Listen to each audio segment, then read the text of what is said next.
Ketika membaca atau mendengar nama Batfish, mungkin kamu terpikir ikan yang berwarna hitam yang berenang seperti kelelawar seperti ini. Melihat bentuk tubuhnya, mungkin banyak yang setuju kalau mereka mirip kelelawar. Tapi ini bukan bentuk dewasa mereka. Batfish yang ini akan kehilangan rumba yang menjuntai ini ketika mereka dewasa. Dari ini menjadi ini. Ini adalah Batfish dari genus Platax yang beranggotakan 5 spesies di dalamnya. Wujud ikan remaja sangat berbeda dengan wujud dewasanya. Di mana kakinya? Nggak ada. Karena kita bukan membahas Batfish yang ini. Tapi yang ini. Batfish dari famili Oncocephalidae yang beranggotakan sedikitnya 70 spesies. Ikan ini agak sedikit rebel. Mereka sangat ingin tampil beda. Seakan-akan tidak ingin terlihat seperti ikan. Bahkan ada spesies yang terlihat seperti memakai lipstik.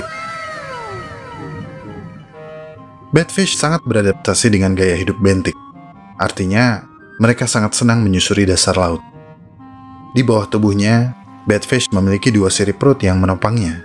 Sementara, di sisi tubuhnya, ada sirip dada yang telah berevolusi hingga hampir menyerupai kaki atau lengan yang mungil. Dan seperti kebanyakan keluarga anglerfish, di bagian ketiak mereka ada semacam lubang. Lubang ini sesungguhnya adalah saluran insang, yang terkadang dimanfaatkan oleh Batfish untuk melesat dengan menyemburkan air yang sebelumnya ia telan. Tubuh Batfish dibalut kulit yang ditutupi oleh sisik berbentuk kerucut kecil. Ini adalah sisik khusus yang terbuat dari keratin dan kalsium, membentuk semacam kulit pelindung tebal yang fleksibel. Tonjolan kulit kecil seperti rambut yang disebut dermal siri juga menghiasi beberapa bagian tubuh mereka. Dermal siri ini membantu Batfish menyamarkan diri dengan sangat baik. Pergerakan mereka yang lambat menambah efektivitas penyamaran mereka.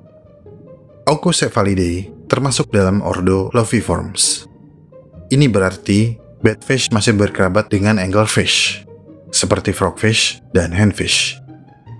Dan ini juga berarti mereka adalah pemburu penyergap, memancing mangsa dengan alat pancing mereka yang disebut Elysium. Seperti kebanyakan anglerfish, Elysium ini berevolusi dari satu sirip punggungnya. Tapi Batfish menggunakan Elysium ini dengan cara yang berbeda dari kebanyakan keluarga anglerfish. Jika kebanyakan kerabatnya memikat mangsa secara visual dengan menggunakan gerakan atau cahaya, Batfish menggunakan bebauan. Karena mangsa utama mereka adalah binatang yang tak dapat melihat dengan baik, seperti cacing, siput, dan kerang. Ketika berburu, Batfish melepaskan cairan dari SK, umpan yang seperti bola kecil di ujung Elysiumnya. Cairan ini memiliki karakter bau yang sepertinya mampu menarik makhluk kecil seperti siput, cacing, dan kerang. Batfish akan dengan mudah menelan mereka, karena makhluk kecil itu tidak tahu apa yang telah menunggunya. Tapi masalah akan muncul ketika Batfish memakan terlalu banyak makhluk bercangkang. Perutnya tidak mampu mencerna cangkang-cangkang tersebut, dan ini bisa mengancam nyawa mereka. Seperti frogfish dan handfish, Batfish bukanlah perenang terbaik. Gaya berenang mereka aneh, tapi lucu. Seperti orang yang lengannya diikat dan berenang dengan mengepakkan telapak tangan mereka. Dan jika kita perhatikan lebih dekat, kebanyakan Batfish, wajahnya terlihat seperti sedang marah. Banyak yang bilang karena lipstik mereka berantakan. Ya, habis gimana dong? Gimana bisa pakai lipstik dengan baik kalau tangannya sulit digerakkan? Jadi belepotan deh. Bercanda ya. Tapi alasan utama Batfish terlihat marah mungkin karena mereka disebut Batfish. Oke lah, frogfish mirip kodok. Handfish seperti punya tangan. Tapi kenapa saya dinamakan Batfish? Mungkin begitu keluh kesah mereka. Sepertinya mereka sangat tidak setuju disebut Batfish. Evolusi ratusan ribu atau jutaan tahun seakan sia-sia. Udah capek-capek nggak pengen terlihat seperti ikan, malah dibilang mirip kelelawar. Ikan kelelawar pula. Ditambah, ada ikan lain yang disebut Batfish juga, seperti yang saya sebutkan sebelumnya. Makin marah aja mereka.